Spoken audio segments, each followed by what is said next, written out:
심지어 샤머님도 그렇고 해교도 그렇고 다 자기들만의 구원의 길이 있다고 그러는데 왜 기독교만이 유일하게 예수님만 믿어야지, 예수님만이 믿어야 되니 되어서 천국에 가냐고, 왜 예수님만이야 되냐라고 말을 하죠. 근데 심지어 기독교인이라고 말하는 사람들 안에서도 기독교가 너무 독선적이다, 지기들끼리만 같이 잘 먹고 잘 산다, 그리고 너무 이기적이고 독선적이다 라는 이야기들을 많이 듣게 돼요.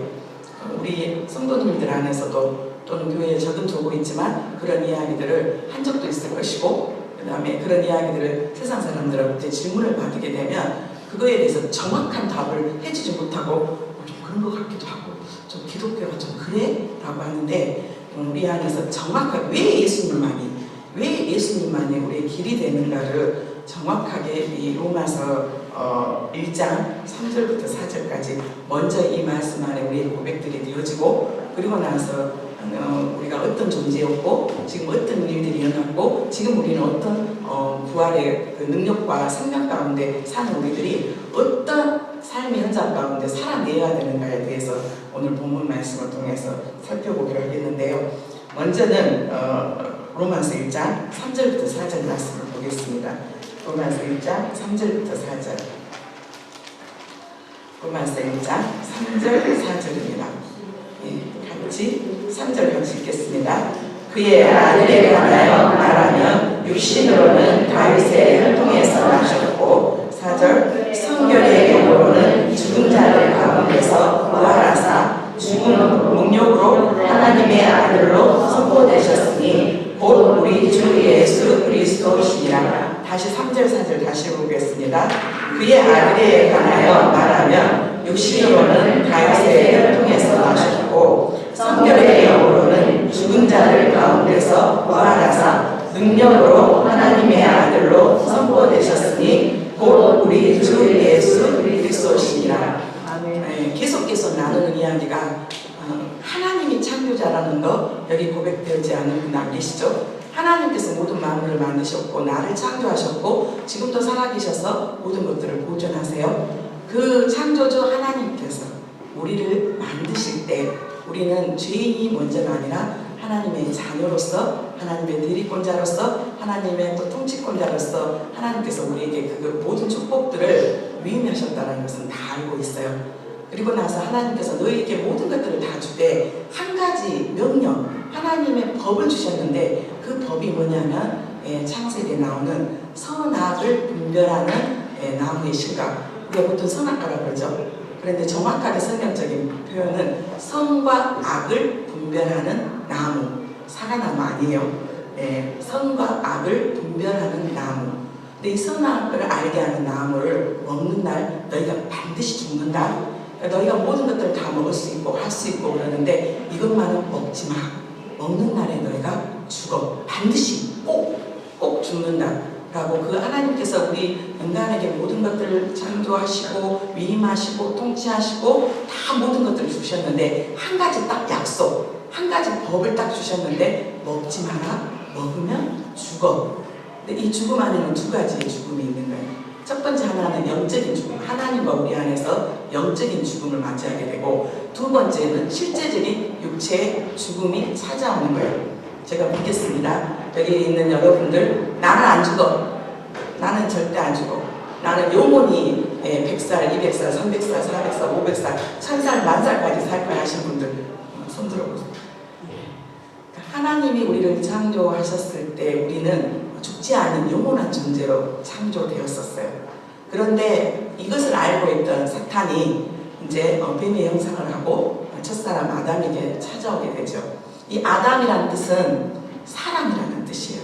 이 아담이 히브리어 말인데 그 뜻이 사람. 근데 그 아담에게 하나님께서 첫 번째 명령을 주셨죠. 그 먹지 마라. 그럼 반드시 죽어. 그런데 놀랍게 이 아담은 하나님의 말씀보다, 하나님의 명령보다 사단의 말을 듣게 되죠. 사단은 전혀 하나님과 다른 말을 하게 돼요. 뭐라고 말을 하냐면 너희 그거 먹는 날 안 죽어. 하나님 뭐라고 했죠? 반드시 죽는다 그랬어요. 안 죽어. 거짓말을 하게 되죠. 그리고 만약에 그것을 먹는 날 어떤 상황이 벌어지냐면 너의 눈이 밝아져 하나님처럼 처럼 될 거라고 말씀하세요. 하나님은 선악을 알게 하는 그것은 선악을 분별하고 판단하는 것은 하나님 몫에 두셨어요. 이 선악을 알고 분별하고 판단하는 것은 우리에게 영역이 아니었어요.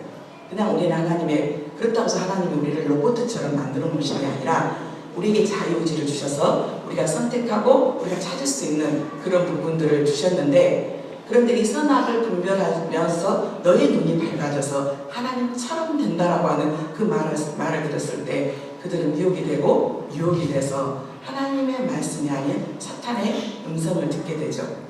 그런데 로마서는 너희가 누구의 음성을 듣느냐에 따라서 너희가 바로 종이 된다고 해서 하나님은 우리에게 명령하셨어요. 법으로 너희가 다 할 수 있지만 그걸 먹는 날 반드시 죽는다고.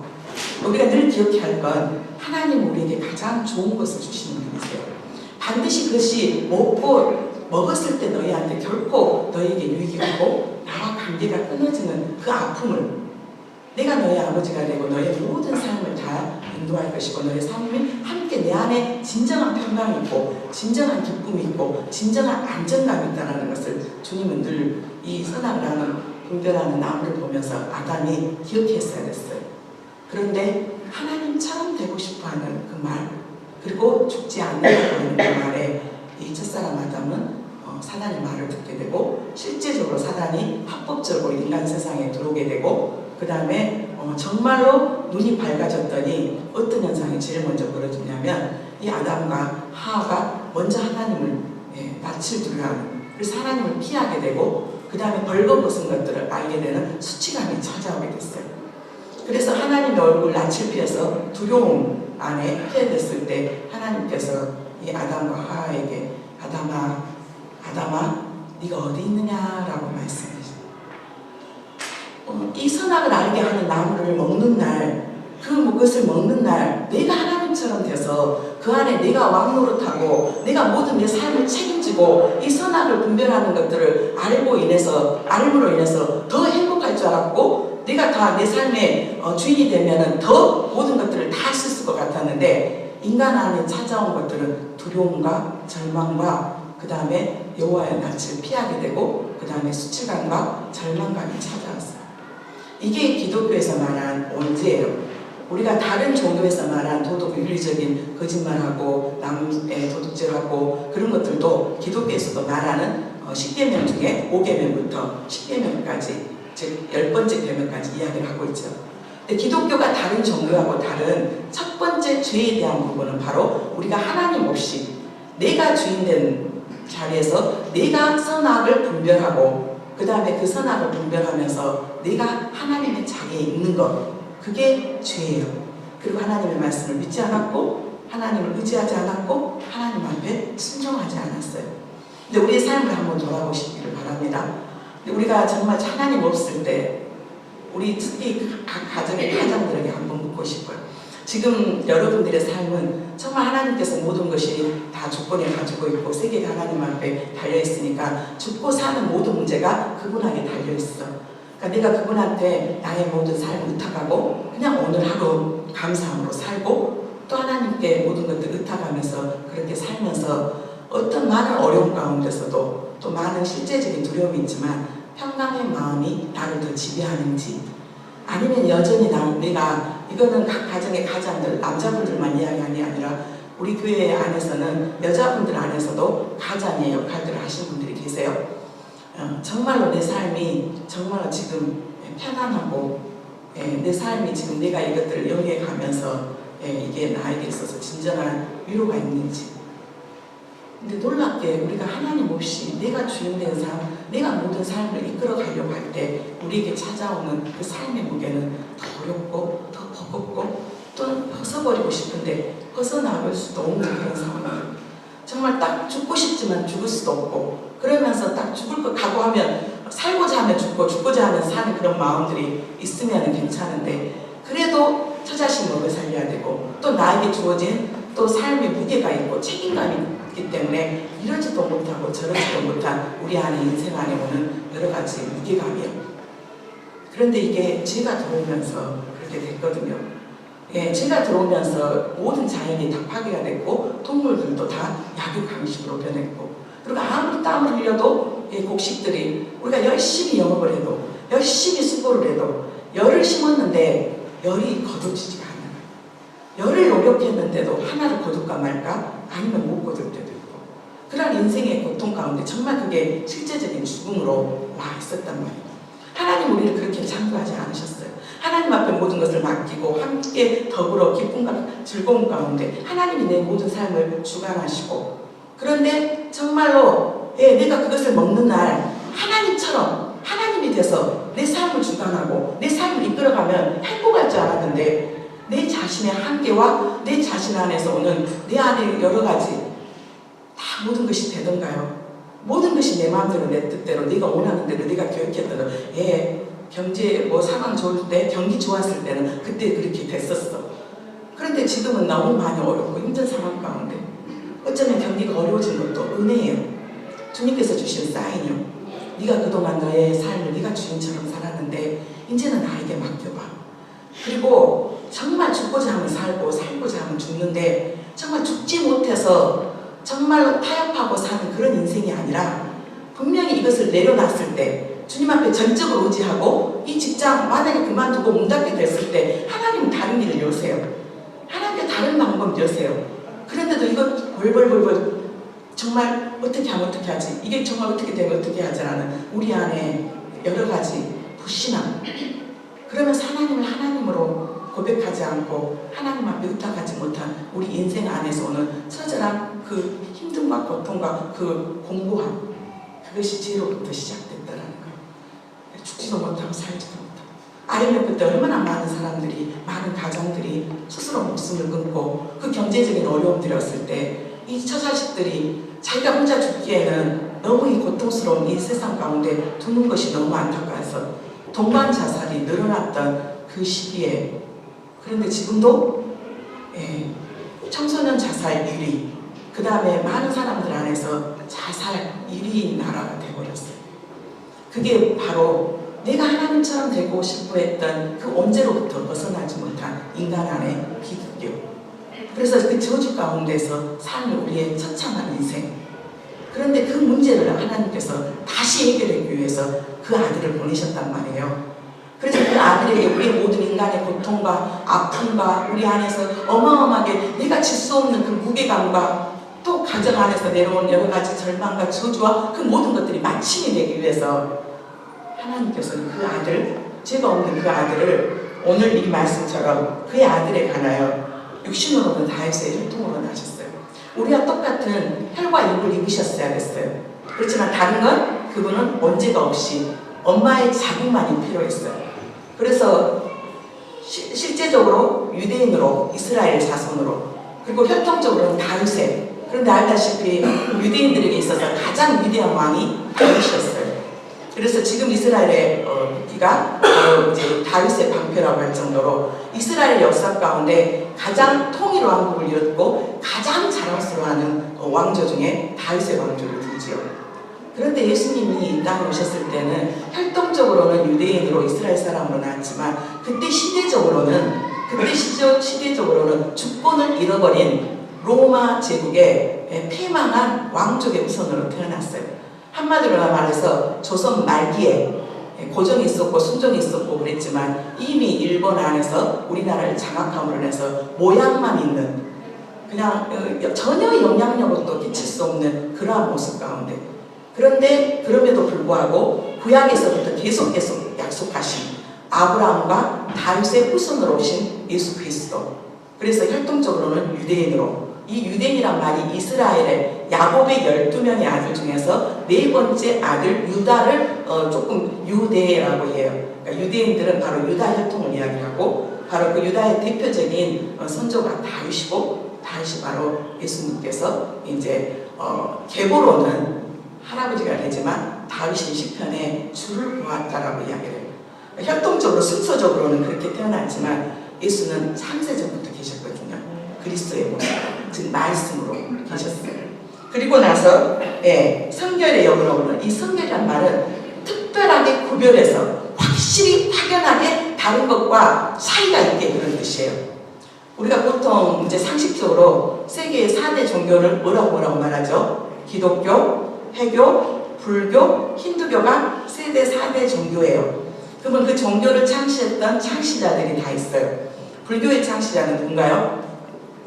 불교의 창시자는 누구예요? 석가모니. 그 다음에 이제 유교는 4대 종교에 들지 않아요. 해교도의 창시자는 누구죠? 마호메드. 그 다음에 힌두교는 여러 상황 가운데 있는. 그런데 다른 종교, 어쨌든 소크라테스가 됐더니 4대 성인, 그 다음에 4대 종교하고 조금 다르죠. 소크라테스 사람들한테 존경받는 공자, 그 다음에 석가모니, 그 다음에 또 많은 사람들, 많은 역사 가운데 있었던 많은 위대한 인물들, 그들이 신이라고 추종하고 그들이 정말로 위대한 사람이라고 말했던 그들과 예수 그리스도가, 기독교가 그들과 비교하지 되지 않을 정도로 확연한 특별한 구별된 게 있는데, 다 그들은 안타깝지만 죽음을 당했고, 그들은 안타깝지만 썩음을 당했고, 우리하고 똑같이 죽음의 법칙에서 벗어나지 못했어요. 오직 예수 그리스도만이 그 사망의 권세, 죽음의 권세, 죄의 결과로 빚어진 그 죽음을 이기시고 부활하신 분이세요. 그래서 그를 뭐라고 말하냐면, 우리 안에서 이거에 대한 여러분 확실한 고백이 있어야 돼요. 세상 사람들은 아예 모르고요. 예수가 우리의 모든 절망과 죄의 싹시, 죄의 결과가 죽음이 찾아왔고, 인생 모두가 무신론자들은 그거잖아요. 인생이 안 죽을 것 같이. 그래서 무신론자들은 내가 어떻게 살든 누군가에게 심판받는다라는 것이 기분 나빠요. 그래서 내 마음대로 살고 내가 뜻대로 내 온대로 내 마음껏 내가 주인 돼서 살겠다는데, 영원히 죽을 것 같지 않는 그들 안의 인생 가운데 젊음이 영원할 것 같은 그 쾌락 안에서 살고 있는 참으로 불쌍하고 연약한 그 인간의 모습들. 그런데 세상 사람들은 몰라요. 그런데 우리 기독교인들 안에서도 이 복음의 메시지에 대해서 너무 흐려요. 몰라요. 누가 제일 잘한 줄 아세요? 누가 제일 잘할까요? 사탄이요. 왜? 사탄은 하나님께서 이 아담에게 모든 것들을, 권세와 모든 것들을, 권리를 이 아담에게 줬다라는 것은 사탄은 알았어요. 그래서 어떻게든지 그 사람에게 줬던 그 하나님의 자녀의 권세를 빼앗고 싶었어요. 그것이 얼마나 큰 권세라는 걸 알거든요.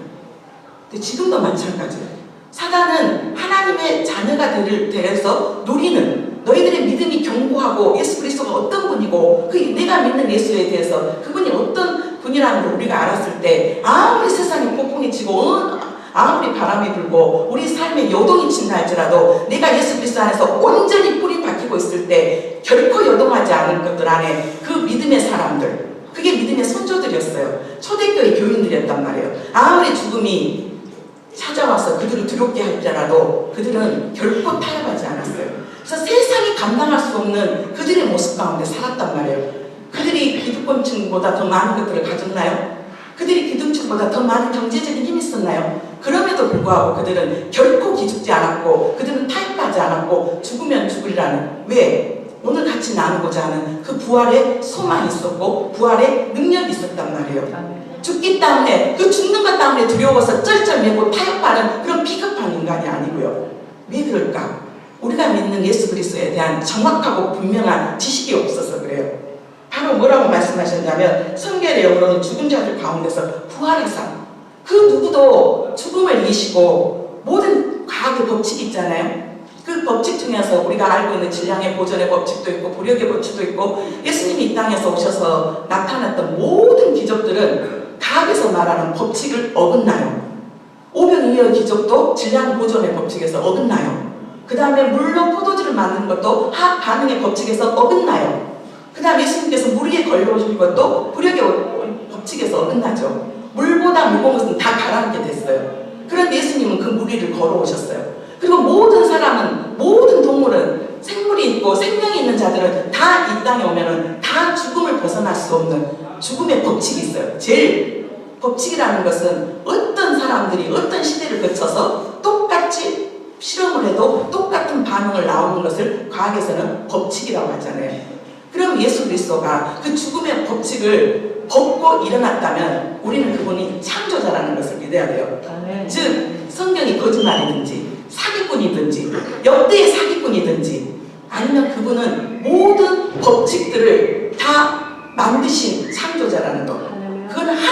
주시기 때문에. 그래서 복음서에 나타난 이 기적들은 사인이에요. 왜 예수님께서 죽은 자를 살리시고 왜 물 위를 걸어오시고 오병이어의 기적을 나타냈냐면 바로 이분이 너희를 구원한 바로 사람이면서 하나님이시다라는 것을 보여주기 위해서 그 기적을 통해서 우리에게 보여준 그 사인을 믿어야 되는 거예요. 아멘. 이 복음서에서 나타난 예수님의 그 사역이 정말 그 놀라운 사역이 그래 예수님은 복음서에 나타난 그 주님으로 끝나지 내 삶 가운데는 전혀 모든 걸 죽이기도 하시고 살리기도 하시고 그런데 문제는 아직도 내가 붙잡고 있는 내 삶에 내가 주인된 삶 한번 놔버리세요. 하나님 앞에 놔고 내가 하는 날까지 열심히 하겠습니다. 그렇지만 죽고 살고 망하고 흥하고 그 다음에 실직을 하고 하는 모든 것들은 주님의 주권에 맡기겠습니다. 그렇지만 내가 하는 것은 내 안에서 욕심으로 계속 붙잡고 있는 것 아닌지 내가 두려워서 붙잡고 있는 것은 아닌지 하나님 이것이 아니라고 하는데도 불구하고 이 길이 아니라고 하는데도 불구하고 내 욕심으로 그것마저도 하나님은 우리를 바라보시고 지켜봐 주세요. 오늘 이 4절 말씀 성결의 여분을 죽은 자 가운데서 부활하사 능력으로 하나님의 아들 우리가 적어도 이 모든 만물을 하나님께서 창조하셨고 이 모든 만물을 주님께서 주관하시고 사람이 아무리 계획한다 할지라도 아무리 사람들이 모여서 G7이 G12가 여러 강대국들이 모여서 많은 것들을 한다 할지라도 하나님께서 지진 한번 일으키면 하나님께서 한번 지축 한번 흔들리면 하나님께서 그 사람 데리고 가면 아무리 내가 높은 지위 안에서 세계를 통치하는 내 인간이라 할지라도 오늘 네가 나한테 돌아와야 됩니다.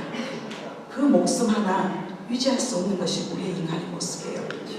그래서 가장 큰 겸손은 나의 위치를 알고 나의 모든 것들을 알고 바로 절대자 되신 그 하나님을 바라보면서 그러면서 기죽지 말아야 될 게 내가 믿는 그분이 바로 모든 것들을 주관하시고 통치하시고 주인이 되시고 그 예수 그리스도 안에 모든 것들을 감춰줘서 나에게 최고의 것을 주시고자 하는 그 아버지라는 것들을 안다면 우리가 이렇게 인생 이렇게 비겁하게 찌질하게 안 살 거예요. 아멘.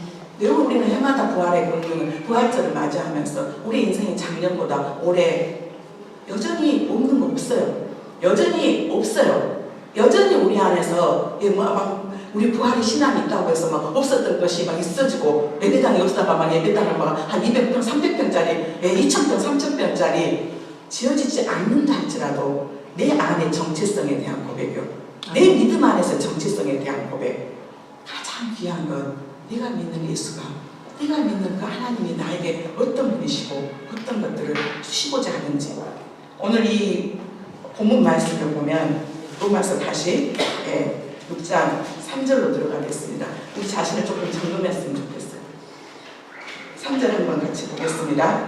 무릇 그리스도 예수와 합하여 세례를 받는 우리는 그의 죽으심과 합하여 세례를 받는 줄 알지 못합니다. 우리가 먼저 여러분에게 두 번째 질문을 하겠습니다. 여러분은 예수 그리스도와 한 몸입니까? 아멘. 예수 그리스도와 연합된 자입니까? 아멘. 예수 그리스도를 한 몸으로 되기 위한 방법은 내가 마음의 문을 열고 예수님 내 안에 들어와 주셔서 이제는 내가 주인된 삶이 아니라 내가 이제 주인된 삶이 아니라 주님이 나의 주인이세요. 주님이 나의 주인이시고 이제 주님이 내 안에 들어오셔서 나를 주관해 주세요라고 우리의 마음의 문을 열고 우리의 반드시 동의가 필요해요. 아멘. 하나님은 결코 내가 동의하지 않는데 예수님이 내 안에 오시지는 않아요. 먼저 찾아와 주셔서 사랑은 해주시지만 나의 삶의 주관자가 되시고 나의 모든 삶을 이제는 주님께 부탁하고 나는 이제 소속이 바뀌었어요. 사단의 종노타는 흑암의 권세 아래서 이제 하나님의 사랑의 아들의 나라로 옮겨졌어요. 그래서 믿는다라는 것은 소속이 바뀐 거예요. 세상은 딱 두 가지 소속밖에 없거든요. 사단의 종노릇 하면서 흑암의 권세 아래일 것이가 아니면 예수 그리스도를 믿음으로 예수님을 나의 주인으로 맞이하면서 이제 다시 하나님의 사랑의 아들의 나라로 우리를 바뀌어주시는데 그거에 대한 것은 우리의 동의가 있어야 돼요. 주님이 나의 주인이 되어주시고 내 안에 들어오셔서 나의 삶을 주관해 주세요. 그리고 그거에 대한 외적인 증거가 뭐냐면 교회에서 뭐를 하냐면 세례를 받아요. 더 정확하게 하면 침례를 받아요. 세례는 예수 그리스도와 연합한 것으로서 내가 주님인 내 안에, 내가 주님 안에, 주님과 나는 한 몸입니다 라고 사람들 앞에서 공포하는 것이 세례고, 그 다음에 연합의 증거죠. 침례는 내가 그리스도와 함께 완전히 죽었어요. 내가 이제는 예수 그리스도와 함께 장사 지내는 바 되었어요. 우리가 2000년 전에, 그리고 이번 주, 지난주 우리가 고난주간 종료주일날에 성금요일날 예수님과 나는 이미 십자가에서 못 박았어요. 나는 이미 예수 그리스도와 함께 장사 지낸 바 되었어요. 먼저 우리 안에 이거는 신앙의 연륜하고도 관계없고, 그 다음에 직분하고도 관계없어요. 10년, 20년, 40년 아니면 엄마 뱃속에서부터 신앙생활을 모태신앙이라 할지라도 아직까지도 우리 안에 예수님을 영접하지 않고 여전히 예수님이 내 주인의 주인이 아니고 여전히 내가 주인되고 그런 모습들이 옥삭여 있을 수도 있고, 신앙이 연륜하고 관계가 없어요. 그렇지만 또 감사한 건 오늘 이 시간에도 감이네요.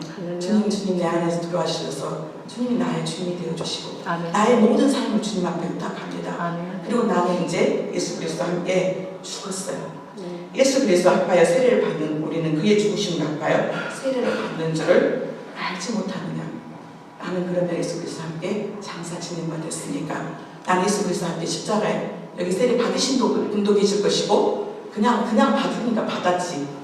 그런데 정말 진정한 세례의 의미, 침례의 의미, 예수 그리스도와 함께 나는 한 몸으로서 예수님만 죽은 게 아니라 나도 죽었어. 그러면서 4절, 그러므로 우리가 그의 죽으심과 합하여 세례를 받음으로 그와 함께 장사되었나니. 우리가 죽었어요. 우리의 어떤 모습이 죽었냐면 좀 더 구체적으로 이제 이야기를 할 거예요. 이제 나는 죽었어요. 예수님만 죽은 게 아니에요 라고. 그리고 하나님의 영광으로 말미암아 그리스도를 죽은 자 가운데서 살리심과 같이 우리도 또한 새 생명 가운데서 행하게 하려 합니다. 여러분은 일생 중에서 여러분의 하루 1년 안에서 어떤 것들을 가장 기념하시나요? 생일이요? 아니면 결혼기념일? 아니면 어떤 날을 가장 많이 기념하세요? 아니면 폴란드 가톨릭은 세례받는 날, 성당 가서 세례받는 날, 네임데이라고 해서 이메인이라고 해서 굉장히 축하해주고 그러잖아요. 근데 저는 부활절이라고, 부활절. 야, 내가 예수 그리스도와 함께 장사 지낸 바 되고 예수님과 함께 다시 삶으로 해서 두 번째 나에게 생명을 주셨어. 이 부활절이, 그리고 그 부활절에 작은 부활절이 주일이잖아요. 근데 여러분 안에서 가장 나의 삶에 있어서 가장 기쁜 날이 뭐가 돼야 되냐면 부활주일이 돼야 돼요. 그리고 주일이 돼야 돼요. 바로 하나님께서 나에게 내 과거, 아픔, 상처, 그 언제로부터 저주받는 인생, 죽지 못해서 살고 있는 내 인생들을 이제는 the end, 이제는 다 예수님께서 뭐라고 했어요? 다 이뤘다라고 십자가에서 그렇게 죽으셨잖아요. 나의 해결되지 않는 내 인생의 그 많은 문제들과 활동적으로, 유전적으로, 그 다음에 자범죄, 내 스스로 어떻게 할 수 없는 그런 죄 가운데 허덕이면서 이러지도 못하고 저러지 못한 저주받는 내 인생 가운데 이제는 주님께서 나와 함께 다 십자가에 못 박여버렸고 두 번째 나에게 생명을 주셨대요. 그게 부활의 생명이에요. 그래서 우리 안에서 가장 기쁜 날이 뭐가 돼야 되냐면 부활절이 돼야 돼요. 그런데 아까도 이야기했지만 크리스마스는 세상에 막 그런 막 흐름과 그런 것들과 막 들뜨가고 그러는데 왜 이 부활절에 이 부활절이 기쁨이 안 될까 봤더니 영적인 도전들이 너무 많은 거예요. 종료주일을 지나고 1, 2, 3, 4 고난주간 안에 뭐를 경험하냐면 부활의 영광을 누리기 위해서는 반드시 죽어져야 되거든요. 그런데 우리가 예수님 때문에 하나님이 의로 여겨주셨지 내 안에 여전히 제 뿌리가 남아있잖아요. 그러니까 이 고난주간은 뭐 하는 날이냐면 내가 정말 예수 그리스도와 함께 죽었나? 내가 정말 예수 그리스도와 함께 죽고 내 자아 숭배사상과 내가 구인되었나? 그런데요, 사단은 너무너무 잘 알아요. 그래서 너가 죽지 않았다는 것들을, 네 죽지 않았다는 것들을 외부로부터 얼마나 공격을 하는지. 돈 때문에 지금 여러 가지 고민 가운데, 고통 가운데 사람은 야, 너 돈 문제 해결되지 않았잖아. 너 돈 문제는 돈에 대해서 조금 해결한 사람들 안에서는 저 같은 경우는 분노요. 이 분노 안에서 내 안에서 나는 이미 예수 그리스도와 함께 내 분노를 십자가에 못 박았다고 했는데 외부로부터 계속해서 그 분노를 일으키도록 사람을 통해서 나를 막 자극해요. 나 죽었다고 했는데 예수 그리스도와 함께 장세 지난다 했다고 했는데 그러면서 순간순간마다 내 안에서 네가 죽었니? 너 정말 예수 그리스도와 함께 죽었다며? 종려주일 안에서 그 고난주간 안에서 네가 장사 지냈단 바 된다라고 죽어야지만 살아요. 그 죽음의 그것을 경험해야 돼. 우리가 부활의 놀라운 영광을 누리는데 사단은 너 안 죽었어. 네 안 죽었어. 바로 안 죽었잖아. 하면서 수단과 방법을 가리지 않고 우리 안에 분노를 일으키고 우리 안에 욕망을 일으키고 우리 안에 여러 가지 내 안에서 아직까지도 해결되지. 말로 계속 우리는 선포해. 나 죽었어. 그럼에도 죽지 않았다라고 사단은 여러 가지 수단과 방법을 가리지 않고 너 아직도 옛사람의 모습 안 죽었잖아. 너 옛습관도 안 죽었잖아. 술 문제도 하나 해결하지 못하고 여전히 포도주 마시고 여전히 맥주 마시고 여전히 합리하면서 그러잖아. 하면서 우리를 얼마나 수단과 방법을 안 가지고 우리를 죽지 않았다라고 공격하면서 그게 바로 고난주간이에요. 고난주간은 주님의 십자가 안에서 내가 정말 주님과 함께 죽었는가? 내가 얼마만큼 부인되었는가? 내가 정말 내 삶에 정말 예수님이 진정한 나의 삶의 주인인가를 다시 한번 점검해보는 그 시간이 고난주간이에요. 그 십자가 안에서 그것을 온전히 깨달았을 때 부활의 기쁨이 우리에게 너무 크거든요. 그러면서 뭐라고 말해요? 영광으로 말미암아 그리스도를 죽은 자 가운데서 살리시는 우리도 새 생명 가운데 이 새 생명 가운데 행하게 하시니라. 이 고난주간 동안 우리 자신을 점검하는데 얼마나 많이 씨름하고 왔지요? 많이 씨름하고 이번 주 사순절부터 시작해갖고 장난이 아니에요. 그리고 막 육체적으로 힘들게 하고 사람들 안에서 관계 안에서 더 분노하게 하고 더 짜증내게 하고 더 미워하는 마음이 생기고 더 조급한 마음이 생기고 격정되고 염려되고 지체들 안에서 이 사람 아프다 저 사람 아프다 제대로 사단이 역사하고 있구만. 참 바쁘다 바빠 너희들 이렇게 부활의 영광을 누리지 못하도록 먼저 좌절하게 만들어버리고 절망하게 만들어버리고 정말 본질을 우리가 추구하려고 하는데 비본질 가운데서 우리를 자극하는 5절 같이 읽겠습니다. 만일 우리가 그의 죽으심과 같은 모양으로 연합한 자가 되었으면 또한 그의 부활과 같은 모양으로 연합한 자가 되리라. 부활은 새 생명이에요. 새로 내가 다시 새로 내가 태어났는데 6절 한번 보겠습니다. 우리가 알거니와 우리의 옛사람이 예수와 함께 십자가에 못 박힌 것은 죄의 몸이 죽어 다시는 우리가 죄에게 종로를 하지 아니하려니라. 옛사람이라는 표현이 있어요. 옛사람의 표현을 반대말이 뭐예요? 새사람이요. 그럼 옛사람은 내가 옛사람이 뭔데 이 옛사람의 모습은 우리의 영혼 육에 다 관계가 돼요. 한마디로 말해서 여전히 우리 안에 옛사람의 모습 가운데 살고 있는 교인들이 너무 많아요. 옛사람 안에서 먼저 영적으로는 이 사단이 범죄함으로 인해서 우리의 영은 하나님과 관계 안에서 끊어져 갖고 죽었어요. 예수님이 죄를 담당하기 전에요. 예수님이 십자가에서 그 죄의 모든 것들을 다 갚아주기 전에 예수님의 보혈로 이 모든 죄값을 다 갚아주기 전에 우리는 하나님과 관계 안에서 영적으로 죽었어요. 하나님을 예배할 수도 없었고 하나님을 아버지라고 부를 수도 없었고 하나님의 자녀가 아닌 사단의 종노릇 하면서 사는 영적으로 죽은 인생. 그 다음에 혼은 나의 혼은 우리가 각각의 모습이에요. 성격이라고도 하고 여러 가지 우리 안에 기질이라고도 하고 우리의 사상, 이념 이것이 우리의 혼이에요. 근데 우리의 혼 안에는 내 성격, 내가 지금 나의 모습이 된 것은 많은 배경들이 있어요. 과학적으로도 해석이 되지 않는 기질. 엄마는 참 순한 기질을 가지고 있는데 아이는 아주 강한. 이거는 영적인 것하고도 관련돼서 우리 안에서 선함과 악함이 있잖아요.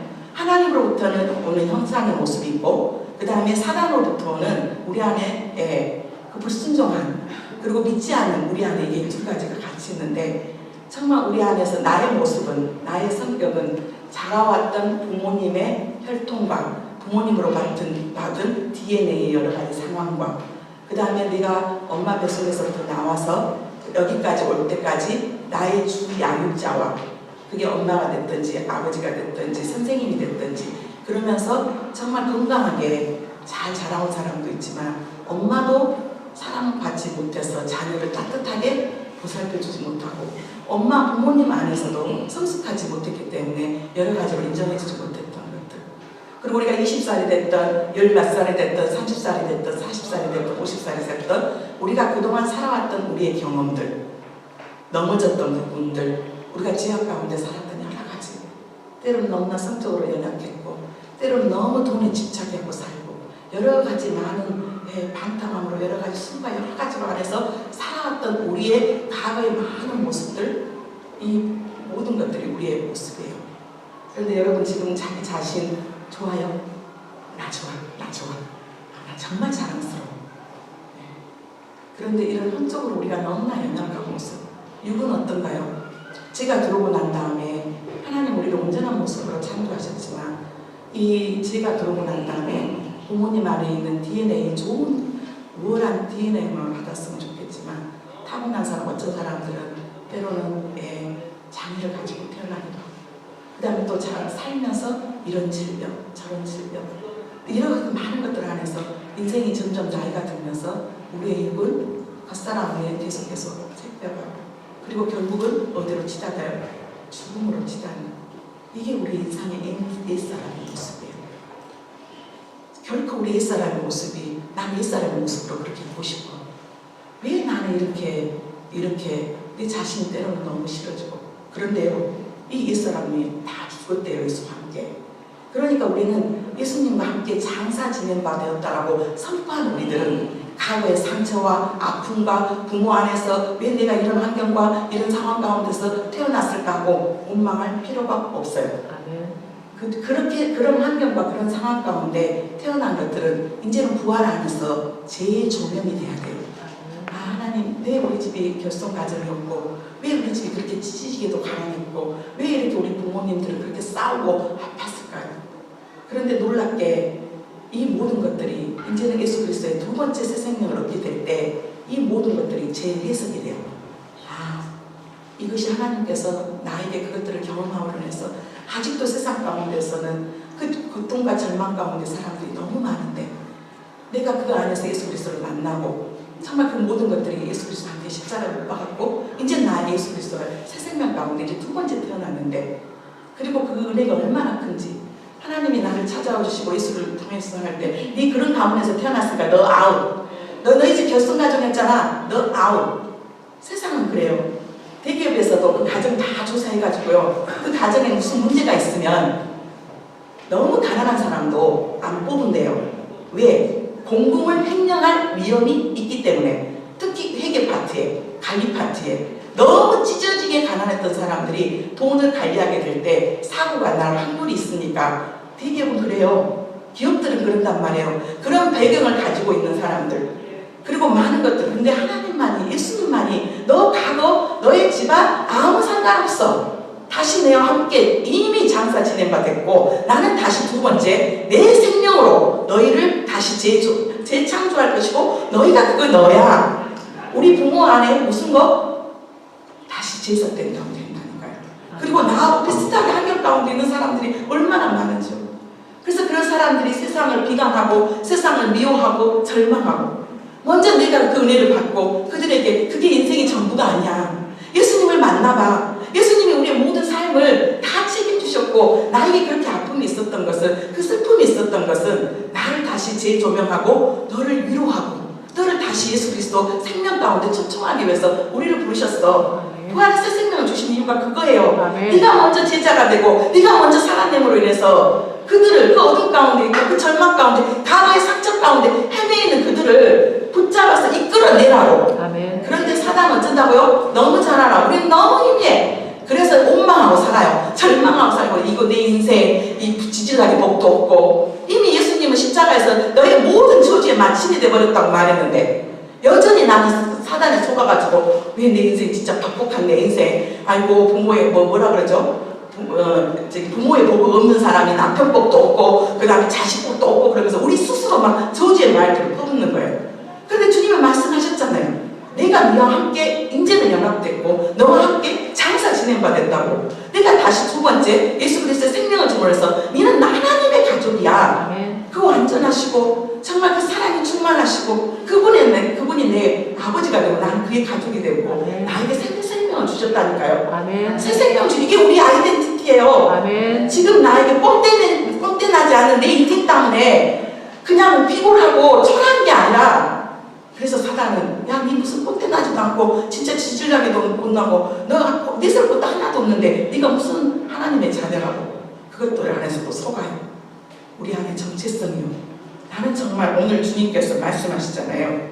예, 옛사람 예수와 함께 십자가에 못 박혀서 이제는 죄의 몸이 죽어 다시는 우리에게 이제 죄 다시 각으로 돌아가지 말고. 그래서 이미 예수 그리스도와 함께 십자가에 장세 지난반 사람들은 아무리 술 갖다 줘봐야 먹으라고 해도 먹는가.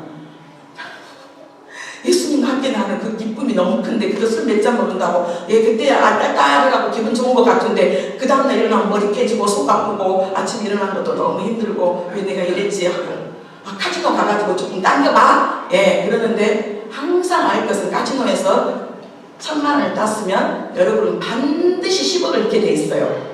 그때 아무리 많은 멋진 남자를 데리고 와가지고 한 번에 그 사람 다 없어질 것들이고 그 열정 길어봤자 3년이요 짧으면 6개월이요 그러면서 내 남편은 내 남자친구는 내가 여자친구는 섬겨야 될 대상이죠.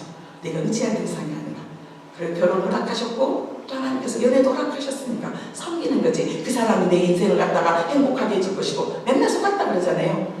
선망방도 물 안 묻히게 한다고 그랬는데 3년 살아봐요. 많이 그러죠. 3년 살아봐 10년 살아봐. 그러면서 우리 안에서 왜? 각 가정 안에 부활의 본능이 없으니까요. 다시는 종로를 타지 않아요. 예수 그리스도의 그 사랑 안에서 거한 자들은 아무리 옛날 그 더럽고 그 냄새나고 그 옷을 갖다가 다 벗어놓고 정말 예수 그리스도를 말미암아 새 생명 가운데 새 옷을 입었는데 다시 돌아가가지고 그 더러운 옷 다시 입고 싶으세요? 제가 가끔 그 비유 드리죠. 우리가 어렸을 때 너무 가난해가지고 목욕탕도 동네에 읍이었는데 2개 있었어요. 목욕도 자주 안 가. 부잣집은 목욕탕이 있었지만 여기 명절 때 막 가가지고 목욕하잖아요. 새 옷 딱 갖고 가지고 옷장에다가 딱 넣어놓고 그리고 그 막 냄새 나는 옷 갖고 갔는데 목욕 되고 난다고 명절 때 그리고 나서 새 내복 갈아입으면 기분 엄청 좋잖아요. 특히 설날에. 그런데 다시 또 냄새 나는 그 옷 입고 싶으세요? 다시 냄새 나고 우리 때는 어렸을 때 이도 많았어요. 그런 막 벌레 같은 거 다시 그 옷 입고 싶냐고요? 다시 그 옷 입고 싶으세요? 아니요. 예수 그리스도와 함께 십자가에서 죽은 사람들은 세상에 어떤 것들이 와도 즐겁지 않아요.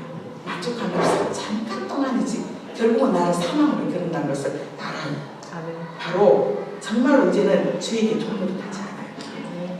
17절입니다. 이는 죽은 자 주에서 7절 이는 죽은 자 주에서 벗어나 무릎 꿇으심을 얻었어요. 우리가 이제 예수 그리스도와 함께 죽었고 하나님이 이제 너는 죄의 반대가 의지만 이것은 법적인 용어이기 전에 하나님과 관계를 다시 뭐 했다고요? 회복시켜 주시고 나는 너의 아버지가 되어 너는 내 자녀야. 그 아들 예수 그리스도와 동일하게 너에게도 양자형을 주고 여러분 양자도 법적인 효력이 있어요. 집안에 옛날 우리나라에 그 제사 지내려고 양자를 받아들였잖아요. 제사 지내려고 부모님이 아버지가 아기를 못 낳아 또 아내가 딸만 낳고 못 낳아 그러면 다른 데서 시바지를 통해서도 아들을 꼭 낳아야 돼. 왜? 제사 지내야 돼서. 그리고 제사 지내는 큰아들에게는 전답도 더 떼줬잖아요. 제사 지내려면. 그런데 영적인 부분 안에서도 그런데 그 양자를 데리고 와도 똑같이 법적으로 모든 것들을 상속의 권리가 있잖아요. 내 뱃속으로 안 났어도 법적으로 너는 내 양자야 하고 호적에 딱 올리면 이 사람이 죽었을 때 그리고 살아있을 때도 그 양자에게도 다 모든 재산과 모든 것들을 다 줬잖아요. 우리가 그런단 말이에요. 예수 그리스도 안에 있는 모든 하늘과 땅의 권세를 하나님께서 예수 그리스도와 함께 연합한 자 예수 그리스도와 함께 죽고 예수 그리스도와 함께 부활의 본능을 누리는 우리에게도 동일한 상속권을 주셨어요. 이게 사단이 너무 잘한다니까요. 사단이 너무 잘알아서 못 누리게 해요. 네가 무슨 네가 이렇게 있고 항상 우리 자신을 바라보지 말고 하나님께서 그러면서 뭐라고 말씀하세요? 8절 만일 우리가 그리스도와 함께 죽었으면 또한 그와 함께 살 줄을 믿노니 9절 이는 그리스도께서 죽은 자 가운데서 살아나시심에 다시 죽지 아니하시고 사망이 다시 그를 주장하지 못할 줄 아니라. 예수님께서 부활의 샘플을 보여주기 위해서 나사로를 살리셨어요. 나사로 죽은 지 4일 지났는데 살렸어. 그렇지만 나사로는 다시 죽었죠. 그렇지만 우리 예수님은 다시 죽지 않으셨어요. 40일간 제자들과 함께 있다가 다시 하늘로 올라가시고 그 하늘로 올라가신 그대로 다시 오실 거라고 말씀하셨어요. 그때와 그 시는 알 수 없지만 예수 그리스도는 지금도 살아계셔서 아멘. 하나님 우편에 계시면서 아멘. 우리를 위해서 강구하시고 아멘. 또 우리를 고아처럼 내버려두지 아니하시고 예수 그리스도를 하나님 아들이라고 고백하고 우리 마음으로 영접한 자들에게는 그리스도의 영, 성령을 우리에게 선물로 주셨어요. 아멘. 이게 우리예요. 이게 우리란 말이에요. 예. 10절 그가 죽으심에 죄에 대하여 단번에 죽으시며 그가 살아나신 그 심은 하나님을 대하여 살아계시기. 우리도 이제 죄를 이제 더 이상 죄의 종으로 타지 않겠다. 아멘. 이제는 하나님의 자녀로서 자녀다운 삶을 살아야죠. 아멘. 그리스도인다운 삶을 살아야죠. 아멘. 언제까지나 우리가 세상 사람들한테 손가락질 받고 세상 사람들보다 더 험한, 더 거짓말도 잘하고 더 음란하고 더 욕심도 많고 더 탐욕도 많은 그런 삶을 우리가 하나님의 자녀잖아요. 반드시 자녀는 부모를 닮게 돼 있어요. 그 DNA요. 씨요 씨. 아브라함의 씨. 씨라는 말은 닮았단 말이잖아요. 네. 예, 바로 우리가 하나님의 자녀라면 반드시 하나님의 그 씨가 우리에게 그게 예수 그리스도의 생명이에요. 아멘. 반드시 그렇게 닮게 돼 있어요. 그런 삶을 살게 됐어요. 그 믿음이 가짜가 아니라면 할렐루야. 우리의 믿음이 진짜인지 가짜인지 점검해 볼 필요가 있어요. 반드시 그 우리의 믿음이 진짜라면 우리는 예수님처럼 살아가게 돼 있어요. 아멘. 반드시 자녀는 부모를 닮게 돼 있거든요. 반드시. 그래서 우리가 점검해봐요. 내가 정말 내 안에서 내 믿음이 진짜인지 가짜인지. 11절 이와 같이 너희도 너희 자신을 죄에 대하여 죽은 자요 그리스도 예수 안에서 하나님께 대하여 살아있는 자로 여길지어다. 여기란 말은 정말 내 안에 있는 죄가 없어져 버린 게 아니라 하나님께서 예수 그리스도로 말미암아 다 갚아주셨고 그리고 여겨주신 거예요. 하나님이. 아멘. 예수님 때문에. 아멘. 그러니까 내가 막 그 죄를 다 꽉 내버리는 게 아니라 죄의 신은 여전히 내 안에 있어요. 그래서 우리는 뭐를 해야 되냐면 사도 바울이 고백했던 것처럼 날마다 네가 말씀 안 보고 기도 안 하고 세상을 향해서 예수님 안 바라보고 세상을 바라보고 또 세상 가운데 있으면 내 안에서 또 올라오게 돼 있어요. 그래서 사도 바울이 뭐라고 하냐면 나는 날마다 죽노라. 제가 말씀드렸잖아요. 사도 바울은 날마다 죽고 우리는 하루에 적어도 3번은 죽어야 돼. 아침, 점심, 저녁. 고난주간 특별 새벽 기도하면서 다 경험했잖아요. 열심히 아침에 새벽 예배 드리고 삶의 현장으로 갔는데 화날 일은 왜 이렇게 많고 짜증낼 일은 왜 이렇게 많고 그러다가 저녁에 가족 예배 드리고 났는데 가족 예배 끝나기도 전에 10분 안에 네가 잘났네 네가 달랐네 하면서 가족들 안에서 큰 소리 치고 이게 우리의 모습이에요. 그런데도 불구하고 그럴 때마다 뭐 한다고요? 나는 예수 그리스도와 함께 죽었어. 아멘. 나는 예수 그리스도와 함께 장사 지낸 바 됐어. 아멘. 나는 이제 하나님의 이제 자녀이고 아멘. 예수 그리스도 안에 새 생명으로 태어난 자야. 아멘. 나는 더 이상 죄의 종으로 가지 않을 거야. 아멘. 그리고 선포하면서 하는 거예요. 날마다 하루에 적어도 3번씩. 그럴 때 우리가 승리해요. 정말 이 부활의 능력을 누리는 삶, 날마다 삶의 현장 가운데 어떻게 선포하는가. 정말 우리가 여전히 죄의 종으로 타면서 일터에서도 학교에서도 가정에서도 우리가 부활의 생명을 누리고 살아야지만이 그들이 보고 우리 안에서 우리를 통해서 예수 그리스도의 생명을 봐요. 이게 우리에게 주신 하나님의 은혜고 마지막 사명이에요. 이게 우리가 해야 될 일이에요.